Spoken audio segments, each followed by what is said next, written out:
Hey, Lindsay, I am Hi. so glad that you're here today. Thank you. Thank you for having me. I'm so excited. My gosh, this is amazing. Like, so long in progress. I feel like, well, we're going to dig into the whole story of just your journey. And I'm so excited for everyone to get to know you. But for those of our listeners here who haven't met you yet, right? They haven't come across your work. Can you tell them a little bit more about like who you are and like all the good stuff? Yeah, of course. My name is Lindsey Dober. I live in the Pacific Northwest, specifically Oregon. Gloomy, a little gray lately. It's been a little down, but see the sun peeking out right now. So I am a mama of three. I have a 13-year-old, an 11-year-old, and a 6-year-old. And I am most recently a corporate escapee. I left a company that is, yeah. It's been just over a month, and I left one of the largest footwear retailers in the world. So I was an executive assistant there for a C-suite executive and worked a very heavy global pace. So my leader was responsible for how we sell product all over the world. So that means storefronts, online app, all of the way that you distribute. So it was a very heavy, heavy role filled with the way the business is going, as you can imagine, especially through COVID-19, everything going virtual and online. So it was very heavy. And I was just kind of burnt out on the hustle. And I feel like before that, I'd only been there for about just shy of 4 years. And before that, I was with a local county law enforcement agency for 10 years. So I went from private sector, which I loved because it was very grounded in core values. That's super important to me. But I also struggled with because of the boundaries for a creative mind. So I worked as an executive assistant there and leaned into some public affairs work and communications work as like other duties as assigned role. So I had the opportunity to jump from the public sector into the private sector, and it had been a while, and I was kind of seeking change and wanted something new. And I've kind of like leveled out to where my opportunities were at in the law enforcement agency. So I thought, okay, we'll take this jump because I always wanted to work at the corporate giant. And Yes. then kind of came to the realization that that also wasn't filling what I needed. Excuse me. Yeah. So just to like caveat, when I was at the law enforcement agency, that's where I had all three of my kids. I was pregnant and had all my kids while I worked there. So there was days like I thought, I'm not really sure what, like there's something missing. I'm missing it. Mom guilt was super present. There was days I'd drop them off at daycare and just sob in the car on the way to work. So, and I didn't know like why. Like, I mean, I should be satisfied. I have an amazing job. I have security. I have my husband is amazing too. I didn't mention him at all. That person, that other person who shares your house, no big deal.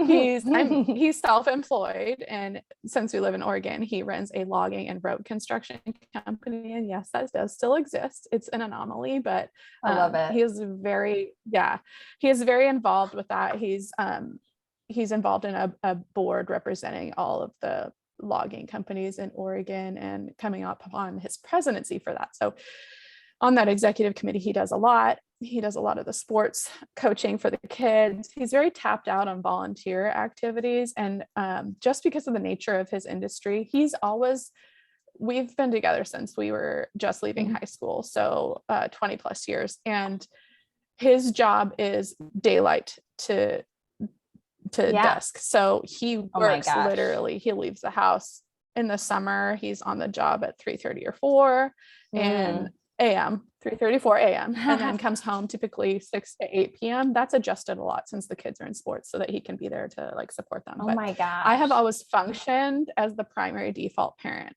So, which makes I mean, sense. yeah, Yeah, it makes sense why you would be crying in the parking lot at drop off yeah, and yeah. probably feeling incredibly overwhelmed. But like, I think what ends up happening in those kind of situations is that it's just what you're used to. And if you don't know any different, it's hard to understand why you feel so emotional because, like you said, you had all of the pieces of this beautiful life that you are supposed to want, Yeah. right? Like you had checked all the boxes. So like, why are you unhappy? And I don't know about you, but I see with clients and in my community that it tends to create a little bit of guilt. Like you should feel content with what you have. Did you feel that way?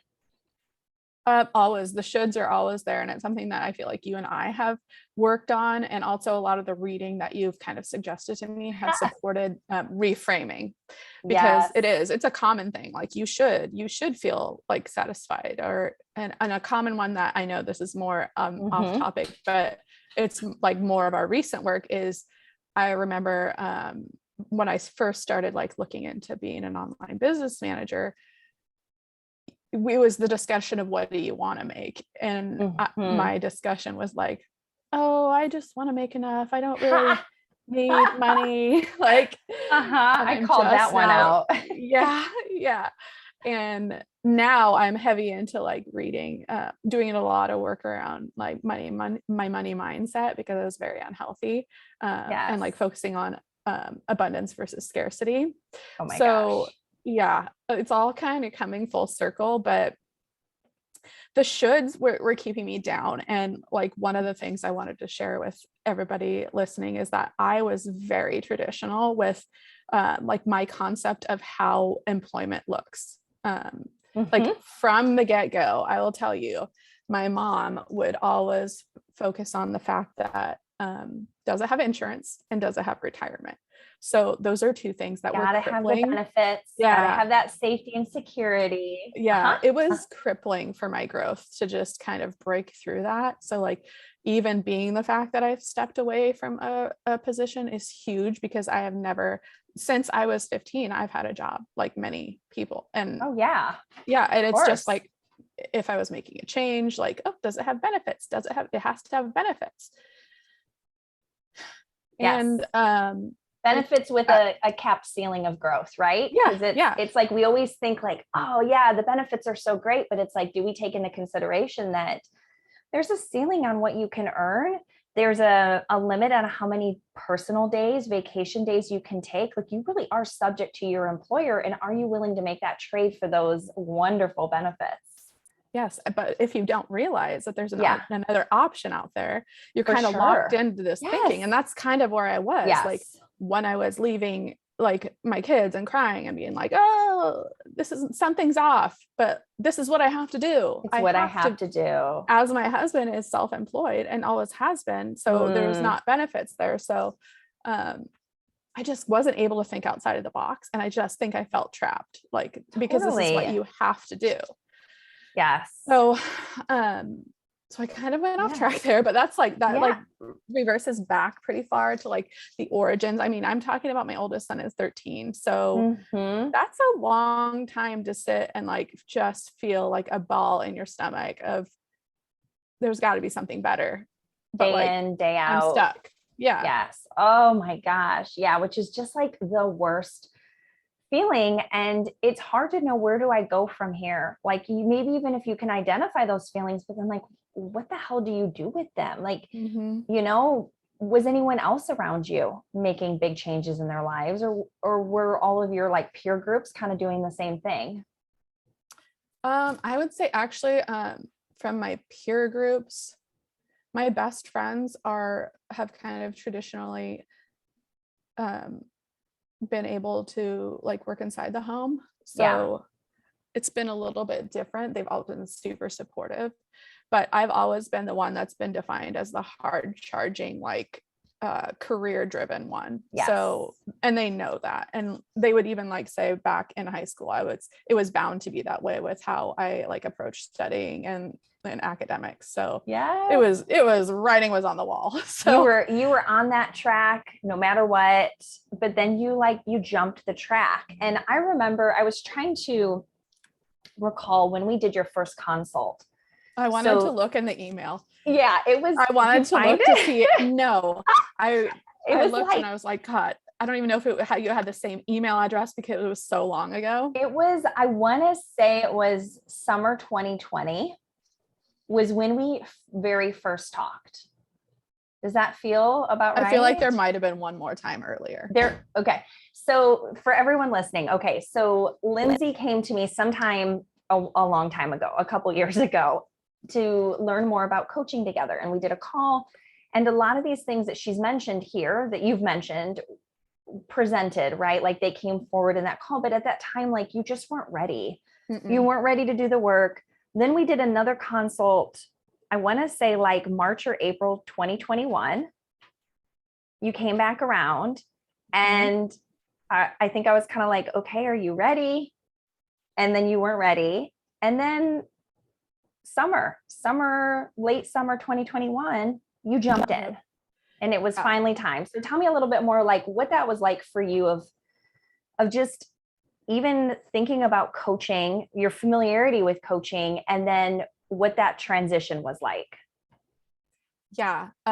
One of my dearest friends that is just a creative genius was a client of yours, and she was urging me and kind of said, not pushing, but very much so supportive, and always spoke very highly. And I knew about her journey, and she's just a lifelong learner. And we work really well together. I feel like a lot of the way that our brain operates, it's similar. And I think I mentioned yesterday, this person is on my board of directors. So if I'm making a huge life decision, I go to her because she is just so well-versed. She has the best opinion and keeps it neutral yet supportive. So, and just a kind soul. Yeah. So she had been like, you should look into Kate. It's an investment. I'll warn you, but it's the best investment I've ever made. Aww, and I mean, like transparently, yes, me too. Transparently, I mean, I've done therapy. I've like done that over time. And I feel like through therapy, I was able to deal with like trauma-based shit. Sorry, for lack of better terms. So it's all good. Okay. Bring it on. I was able to kind of like deal with all this like trauma, like the emotional ickiness that I like kind of got in a better place with. But then like, okay, now what? Like I need guidance moving forward. Like now I have to affect some change. And what is what is going to put me in a place where I'm not going to, because I am a self-sabotager, like you've taught me. Hey, I mean, many of us are. Yeah, we all are. Our brains don't like the change. Yeah. So I get comfortable in the discomfort and would rather sit in it. Also, we spoke about recently. So I think the 2021 first time that we were together, I was very like, I told you I had very unhealthy money mindset.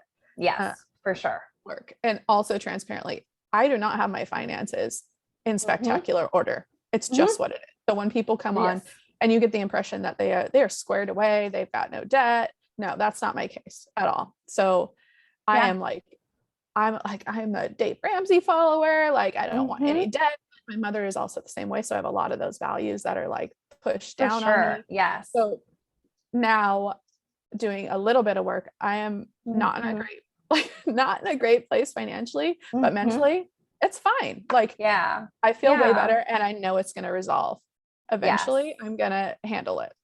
Well, and so honestly, like, here's the thing too, that I think is so important for you, Lindsey, and for everyone listening, is that whenever we take on debt to make an investment in ourselves, one, it's always a conscious decision. So you're doing it eyes wide open, but you're doing it because you see the value of betting on yourself, of making this investment in you in the future that you want. And so it can sometimes conflict with those other values. Like you said, Dave Ramsey, you'd be surprised how many like Dave Ramsey people I've had come to me, and then they're like, oh shoot, like, what do I do with this investment? Because there's like, what is the word? Like a cognitive dissonance of like spending that amount of money on themselves, but it pays off, like you said. So you're kind of in that, and we're going to get more into like what that looks in a business sense here in a moment. But I'm so glad you were honest, because the truth is that we all invest at different times. I have debt. I don't have a problem with it at this point. I have a plan to take care of it, but it's not stopping me from growing.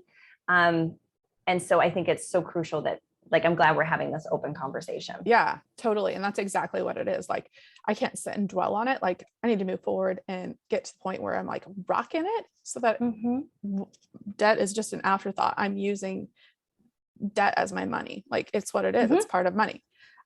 Regardless, that was one of the things, probably the number one thing holding me up to commit to coaching. So that and skepticism, because I'm very old school mentality. So I know. Yes. Yeah. Oh my God. So I didn't I wasn't fully bought in. And it's so hard to look back and realize that it took so long. But so I think the first call, I was like, Kate, I can't commit right now. I'm really focused on my health journey. I remember that. I remember. Yes. Like, and I was like, so okay, glad. All right then. So glad you're focusing on your health. Yep. I'll see you back in 6 months, basically. So that's when we got to the fall. And I think I committed to like a very brief coaching. It was like 6 sessions. It was like a mini session was how I hooked you. It was like 8 weeks or something like that.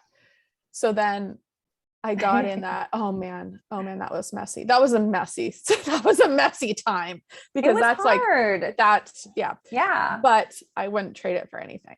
Oh, well, and here's the thing was that, like, what I saw in you was so much freaking potential. Like, you already have created so many things in your life, but being on the path that you actually desire and feeling happy in your life, that was what was missing.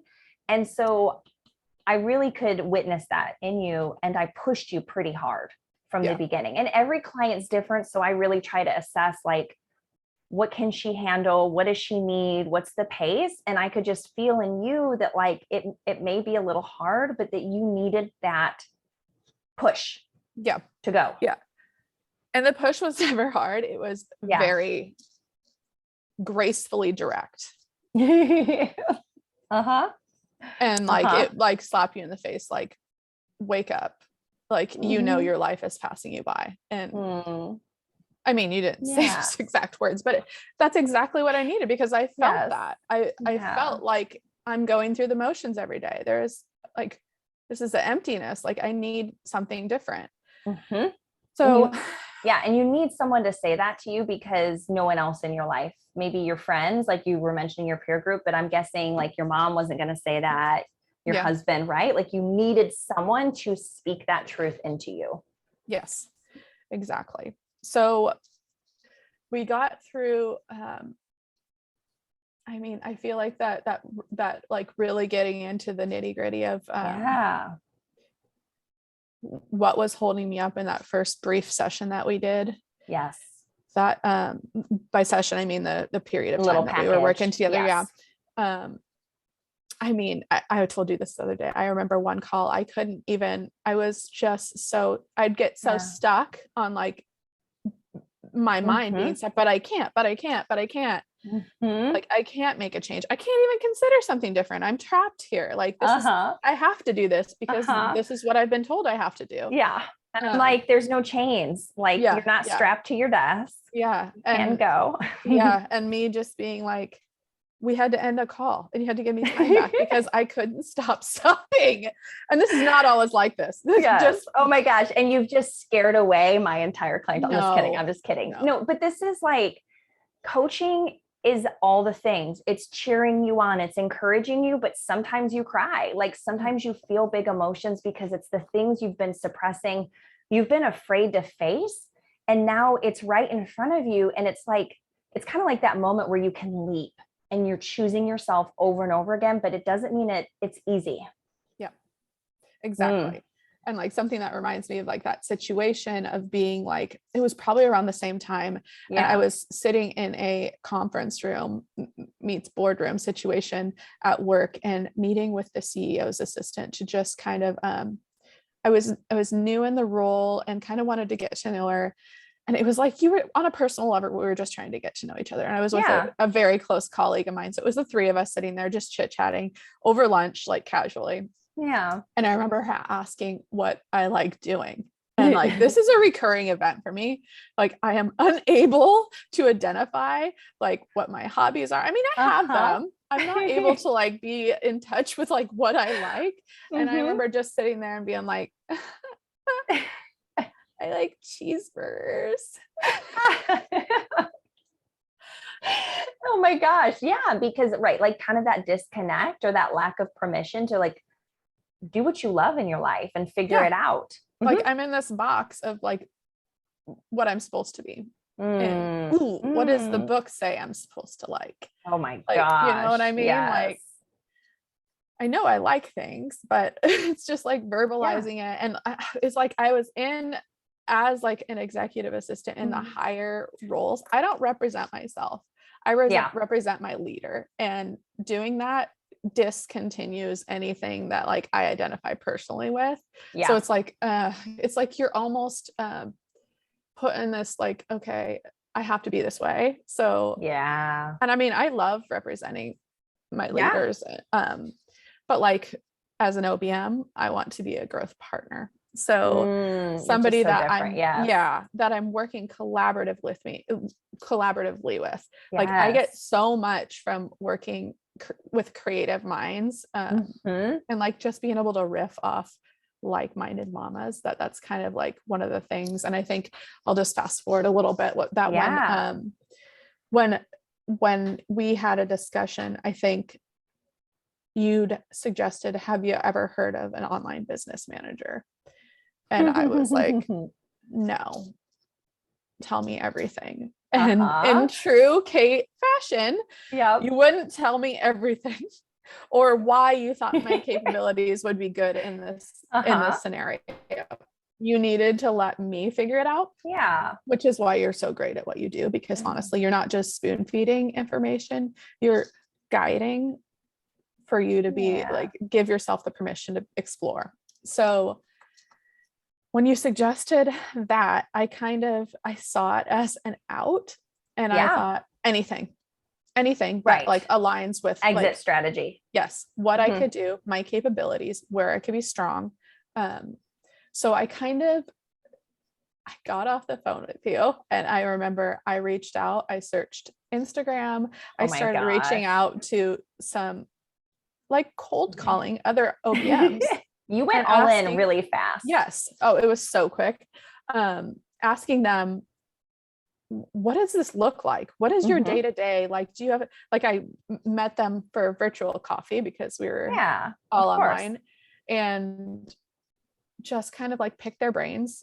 Like it was an array of different people in different parts of businesses doing different things, but one of them was just glorious. Her name is Laura Beth Hale, and she's an OBM, and the way she presented herself online, her website was amazing. Like her presence was amazing. She was just very like somebody that I'd want to like replicate similarities. Like I do a different niching style down, but she was somebody that I thought, oh wow, she runs this so professionally. She does an amazing job. So I connected with her, and she told me that she had attended this online business management institute and got a certification. And in very me form, I knew that if I was going to do something, I'm going all in. It is not necessary to have a certification in online business management, but for my mind, I needed permission to say that I needed to go forward by having something that made me reputable. Yes, for sure. And I totally feel that. And okay, so there's like a mix of listeners to this podcast. There's a whole range of mamas who listen. Some have businesses, some do not have businesses. So can you explain what an online business manager even is? Because even among my business mama friends, a lot of them haven't even heard of it. They're like kind of clueless. Yes. And you know, it's so hard. And I was just texting with a girlfriend last night, and I was like, honestly, my family doesn't understand. My husband doesn't understand. And I honestly don't expect them to. Just the fact that they support and they trust that I am like making this work for us and for me is all I need. I mean, that's how I felt when I started coaching. Like, I think you and I talked about this. I'm like, oh my gosh, everyone thinks I'm scammy. Like, what is a life coach? Like, what the hell is Kate doing? You know, it was like a really lonely season for a long time. Yes, exactly. So basically, an online business manager. I help online businesses, CEOs, and entrepreneurs get a place in their business where they have systems and people. Like so I would compare myself to a director of operations. So if I were to be helping you, I would come in and I would meet with you, take everything you have swirling and the things that keep you up at night, like those emails that you can't get back to, like, did you send that? Did this get done? You know, the things that are just the worst. They wake you up at 3 a.m. What your 3 a.m. problem. So I come in and I say, hey, Kate, what are your top 3 priorities? This is like just broad because there's many different ways, more layers to it. And for sure. So I come in as your right-hand man. I mean, if you're looking at as an org chart, obviously I report to you. Yeah. But like I mentioned, I want to be a growth partner. So I want to work side by side with you, but I also want to kind of like, protect you from all of the things coming at you. Like it is my job. I come in and I say, hey, okay, I'm going to make sure that we have all the right people in the right seats. I'm going to make sure that our systems are as automated as they can be so that you're not automatically going in and somebody opts in for something and then you have to go in and send them an email and then all the manual stuff. Automate as much as we can, making your life much easier.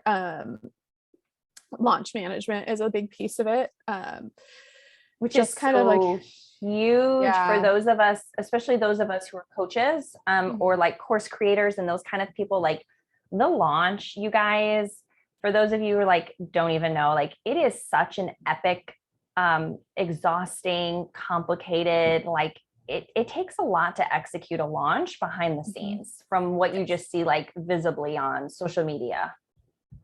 Yes. Kind of crazy. It can be easier. Like it can Tell me be more. easier. So like I like to say I basically acquire the invisible workload of the overwhelmed CEO mamas. Oh my gosh. Yeah. Incredible. Yeah. So then I create actionable and scalable plans. I kind of like streamline the processes and manage the day-to-day. So I was listening to a podcast this morning. An example that I heard is that the CEO had received like 200 messages on Slack a day for questions of where they should go, what they should do, like needing the guidance, needing the guidance. That should be separate from the CEO. That should be the team and me down. So me and those I'm working with to like manage your team to make sure that you might get 1 message a day from me on any action items, if that.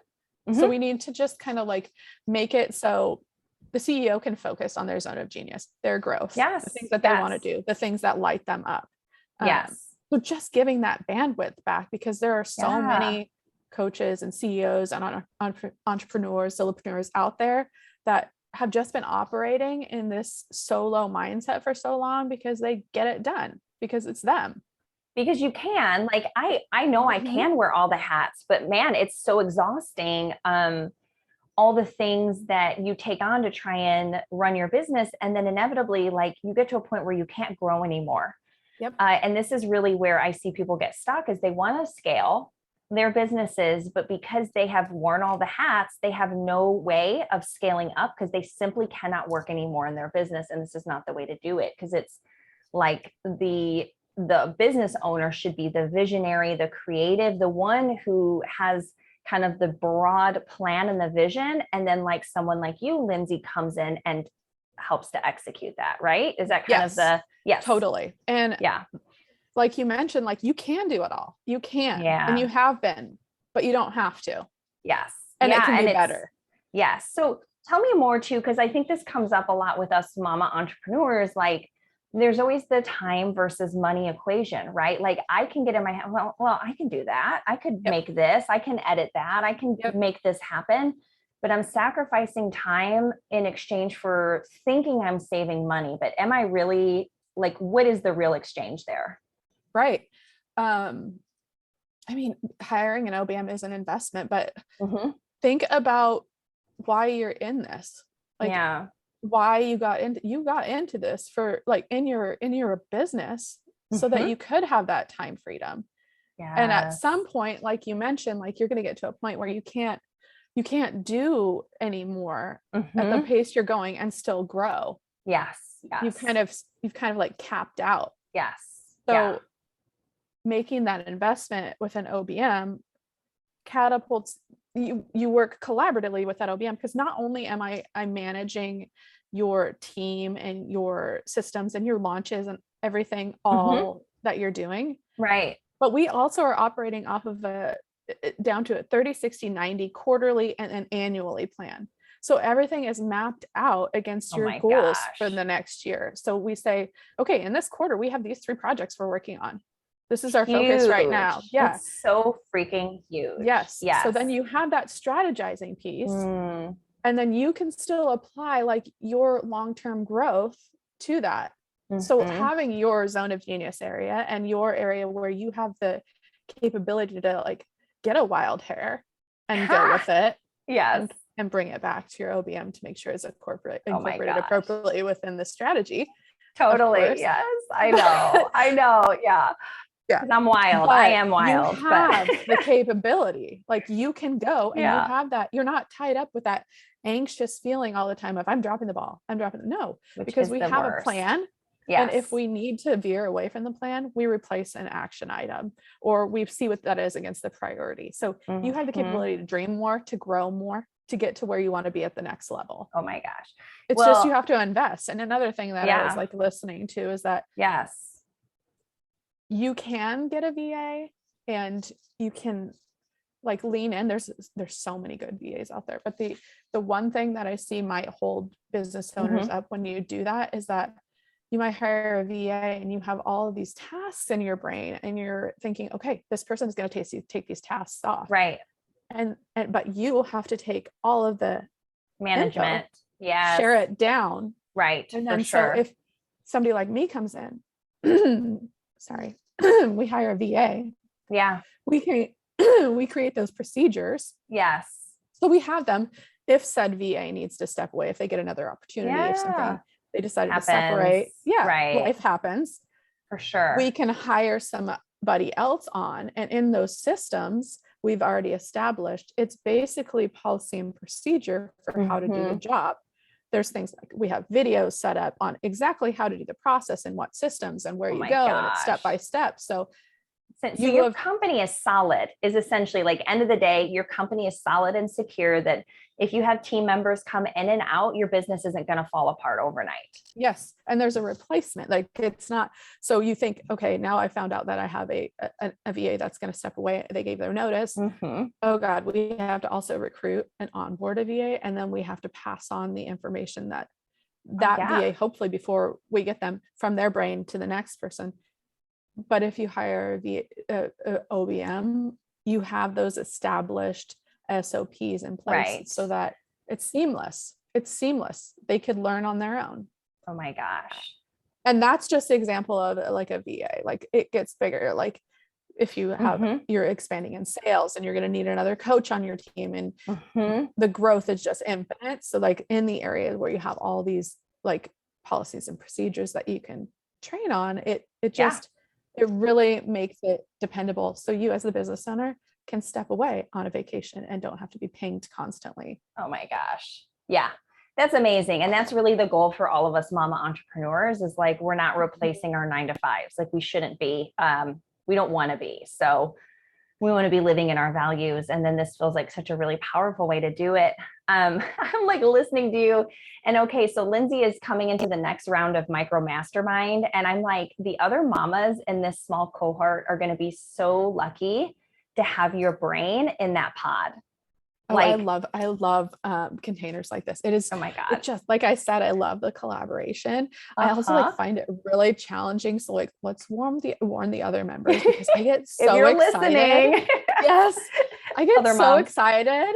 I was just on Uh-huh. like an e-women's network call last week, and it's Okay. just a collaboration of online business owners, women. Yes. Yes. And they're not OBMs. They're from all walks of life, different like industries, but all CEOs and self-employed. Yeah.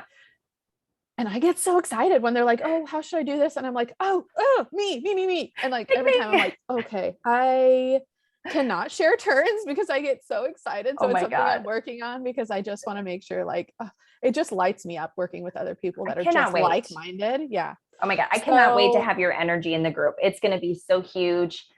And with it only being 5 women, it's like, it really is so collaborative. No one is getting lost in the weeds because everybody is getting seen and heard. So it's going to be so amazing. Okay. I'm so looking forward to it. I can't wait. I know. Well, it's starting in like 6 weeks. So just like 6 weeks from when we're recording this, which is like so huge. Okay. So I want to talk about, you mentioned this earlier. I want to like circle back around to this. Yeah. So I want to say it was like maybe end of December or like early January, you started working on money mindset and you read a book called Rich AF by Amanda Francis. Yes. Love or hate Amanda Francis. Her book, I have found for so many of my clients, has been a real game changer. I personally read it last summer when we kicked back off our travels again, and I had just come off of a really low month in my business. I did an episode about it a few episodes ago, and then I read that book, and it was like just dousing gasoline on a fire. Is that how the phrase goes? No, kerosene, some kind of gasoline flammable. On the fire. Yeah. It was flammable and it got bigger. Okay. That's what happened. I love it. Tell me, like, from your perspective, kind of like you were talking a little bit about your money mindset with the debt, the Dave Ramsey, all of that. Then you read a book like this, like, what did it do in your brain? Was it like just craziness? I actually like randomly keep it on my desk. Look at that. So we're on video. She's holding it up. Yeah. I love it. God. I think, okay. So the homework piece was everything. Oh God. I hate books with homework, honestly. Of course. I do too. Let's just be real. Skip it. Yeah. You're like, oh yeah. Okay. I'm good. But I'm reading one that's like design your own life or design the life you love right now. And it has homework in it. And sadly, I'm not doing it because usually at bedtime and I need to like not go to sleep, not think so much. Yeah. And be writing. But Amanda Francis's book, it was right. It really challenged a lot of those traditional beliefs and it broke the whole, it lifted the concept of, if you could, what would you do? And why can't you? Mm-hmm. So I think those are like the key takeaways. And like I mentioned, I think earlier when I was speaking about the kind of like using debt as a tool. Yes. Money is your tool. Manifesting. I think where I'm at right now, being kind of just kicking my business off, I'm kind of like separating from the hustle a little bit. It's super challenging for me. So sitting with it, I'm actually good, which is shocking because it's not my personality. And I was telling a girlfriend yesterday, I'm actually like trying to like savor the slow, which is not like me, but also at the same time, savoring the slow, sitting with like not the steady paycheck that I'm used to after, getting paid twice a month, blah, blah, blah, benefits, this percent going into retirement, blah, blah, blah. So sitting with that and being okay with it is, it's actually been great. And I think that had you not suggested reading the Rich AF book, that probably would have been a sticking point for me. I would have struggled a lot more right now sitting here. And I know I still have a lot of work to do in that area. However, I feel good with where I'm at right now. Yay, which is so amazing. And, I think that what is so huge about what you got out of that book, and I did as well, is it breaks a cultural norm of you have to hustle and work your ass off, work all the time to get ahead and make money. And that's just not true. Because I think she says in the book, I think this was her, maybe I'm misattributing this, but I think it was her. She said, like, if the hardest working people were the highest paid, then we would see like teachers and janitors and like service providers would be the wealthiest in our society. So we have the equation wrong. Mm-hmm. Yeah, I fully agree. And it's super eye-opening. I would definitely suggest it. I mean, it's not the normal literature that I like reading, but Yeah. it definitely puts you in a different mindset. And I think that's super important when you're doing that work, that the traditional isn't always, and manifesting, like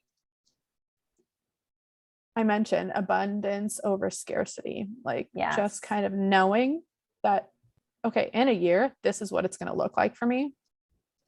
Yeah. So right now, I just know what's happening. So I have to trust in myself. I think a lot of this growth over the last, however, 6-9 months, a year, has been due to trusting myself more.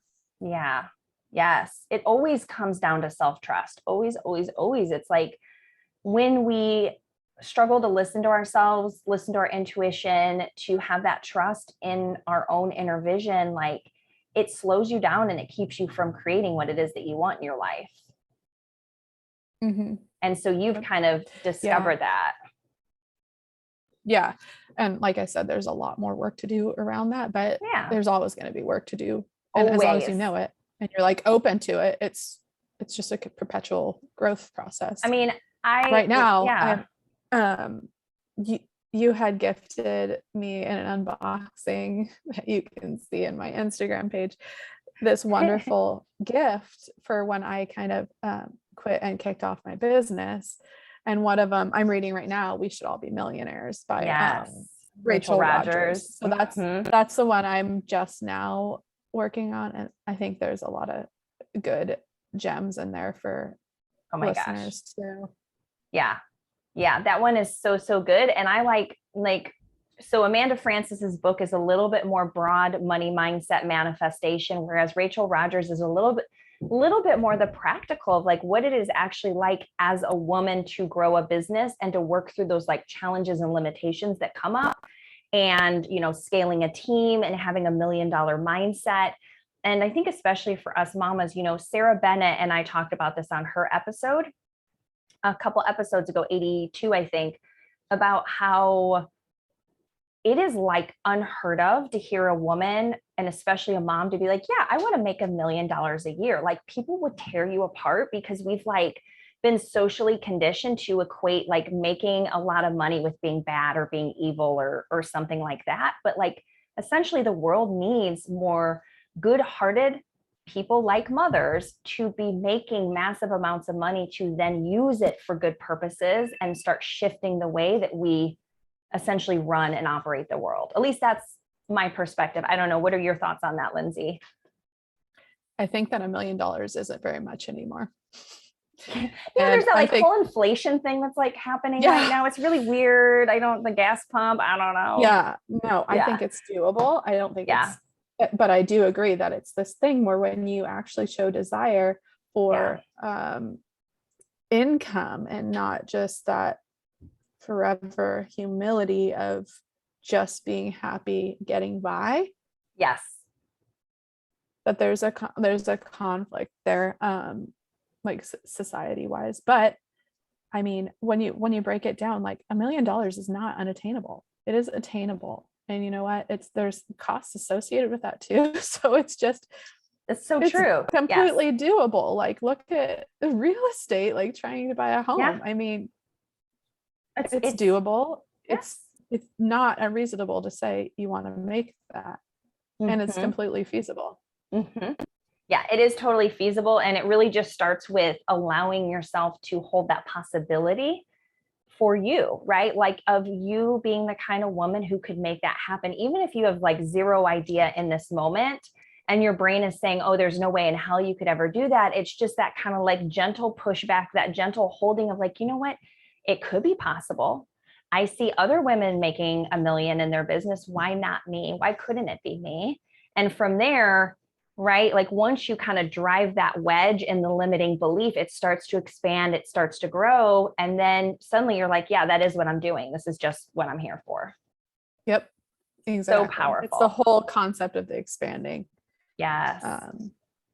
It's so huge. Oh my gosh. Yeah. Okay. So I just love that we have talked about all this money mindset stuff, and really is kind of like ties into my last question, which is, where do you see you going, your business? What is your vision for your business, your family? Like, what is driving you and getting you so excited to do what you're doing every day? This is so funny because it almost goes hand in hand with me like freezing up when somebody asks me about me. Oh no. Oh no. No, You can do totally it. fine. You can do it. Yeah. I'm in the infancy of my business. So Yeah. being an entrepreneur is so new to me. Yes. The things so far that I'm loving is that I'm my own boss. Oh yes. Being able to kind of look at the calendar and, oh gosh, you know, those days when you're like stuck in like the corporate world or your traditional 9 to 5 where the kids don't have a school day. Oh God, what am I going to do? Like, how am I going to figure where are they going to go? Like, is daycare going to have an extra spot for them? Like, oh, okay, The I can't take the day stress, off. like that, I don't have yes. PTO. Uh-huh. Also, will it even get approved? That's gone. Like, I don't have to worry about that. I can proactively plan ahead on my calendar to be able to buffer for that and work with my clients and provide information that says annually, this is going to be my days off. These are my vacation. I work these hours, and I can do it and still get my job done. Amazing. Yes. Building a name. As far as like future, I just kind of, I'd say in 1 to 3 years, I would say more towards like I want to get really strong in my online business management business. And then I want to toy with the idea of virtual assistant agency. I love it. Yes. I just have so much experience in the like high level executive support field, and mentorship is it's such a big piece of my heart, and the collaboration. Yes. And I feel like it could be a really cool thing to do. So this is just like kind of like playing and doodling. That's something that I want to toy with a little bit potentially. Totally. And I think it's one of those things that if you decide that that's where you want to move, it's going to be inevitable to you because you just have all the skills and the expertise to make something like that happen. I mean, I completely see it for you. Thank you. Yeah, of course. It's very exciting. I feel like I love the option to choose, and having options. And as like somebody that's not typically a dreamer and is more a realist, I think I'm kind of like slowly moving towards the point of seeing what I possibly could do in a more dream like way. Oh my gosh. So, yeah, and I think also like kind of dovetailing on like that, when I'm like looking back on the last 4 weeks of leaving corporate, because I'm sitting there last night and I'm kind of like journaling, trying to get ready. I really want to do like I can't decide if I'm going to do a blog post or some sort of like post in general on like my learnings from these first 4 weeks of like being a corporate escapee. Yes. And I think I've been really clear too. I just want to make sure that I'm super clear, because I know that I have with you, but with listeners, my time with my previous company was amazing. I was very well taken care of. My boss was a partner for me. Yeah. He was somebody that gave me so much autonomy, and I was like, I would say his chief of staff. So I could answer questions on his behalf or finish anything for him, and he would never double check to see if it was done. We just had this very good, so much trust, cohesive relationship. Yes. It was so great. I'm so thankful. But at some point it was just like, I needed to do something different. So and I have great relationships with everybody at my previous employer. However, moving away from it and kind of like going through these motions of, I even talked to my dad about it. My dad's been, he kind of like, he had went from being employed to self-employed multiple times when I was a child. So, and he's typically one that works best as an entrepreneur. Both of my parents do, which is ironic because they being wanted two entrepreneurs that were pushing me towards health insurance and other things, but like what they wanted, probably. Yeah.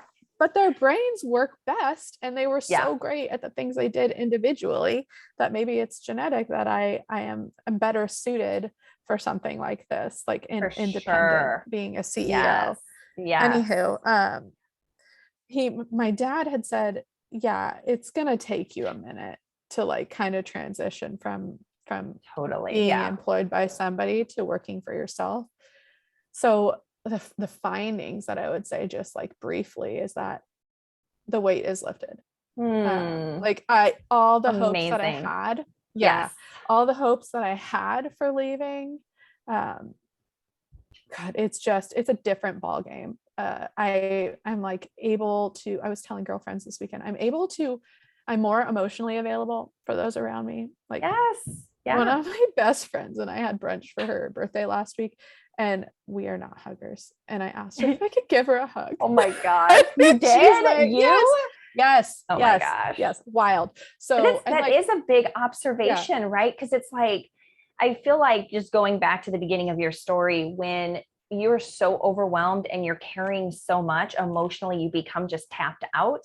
And then you don't have that extra capacity to be loving, affectionate, emotionally available for other people, because yours is just, your cup is full and not in the right way. Yeah, no, and I have nothing else to give. So like, now I'm like really trying to be intentional about making sure, like I mentioned, like savoring this slow, making sure that I'm here, like over the pandemic, I've been able to take my kids to school. So like, I was so thankful for that. This is something that I haven't been able to do. Like I take them to daycare, drop them off at 7:15. Like I'm out, I'll see them again at 6 when I pick them up. So I get to take them and drop them off to school. I can talk to them. We listen to audiobooks on the way to school. I pick them up from the bus stop now. I mean, I'm here when they get home. Like I get to work. I get the best of both worlds. I get to be here for them. I get to manage our household in a way that it's that I can do both. It's that I'm cohesively available to do all these things and not pulled in all of the directions. I was doing the laundry the other day and I remember thinking, how did I do it all? And that was like my number one. I hate when people ask me, how do you do it all? How do you do it all? Like, I don't know. We all do it all. We don't know, like, but we just do it because we have to. Then I sat there and I was like, how did I do it all? Like, I have no idea. It was just like, I just didn't have the capacity. And now I can see more clearly. It's just kind of, I don't know. It's it's something.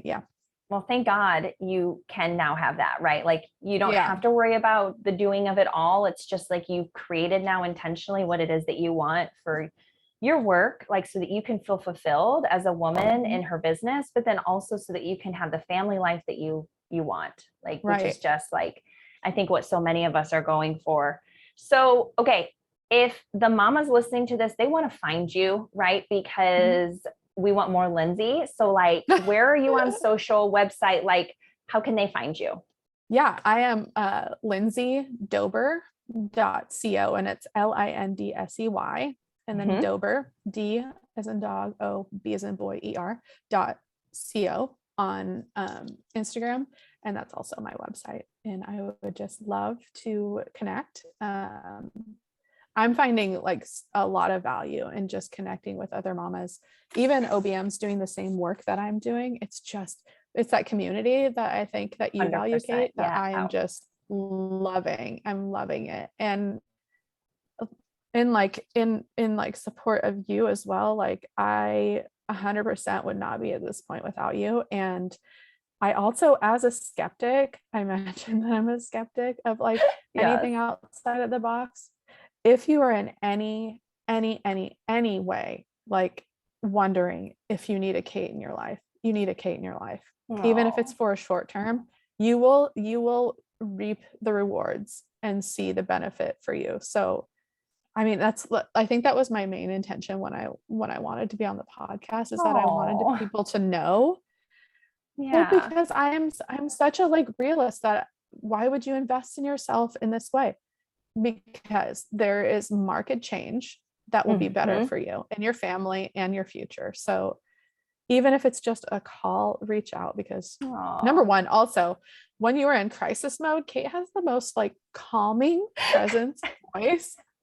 Sometimes I will calm you down. Yes. I will listen to her podcast and just be like, oh God, I feel just calm. Your voice is calming. So yeah. Thank you. Oh my gosh. You're welcome.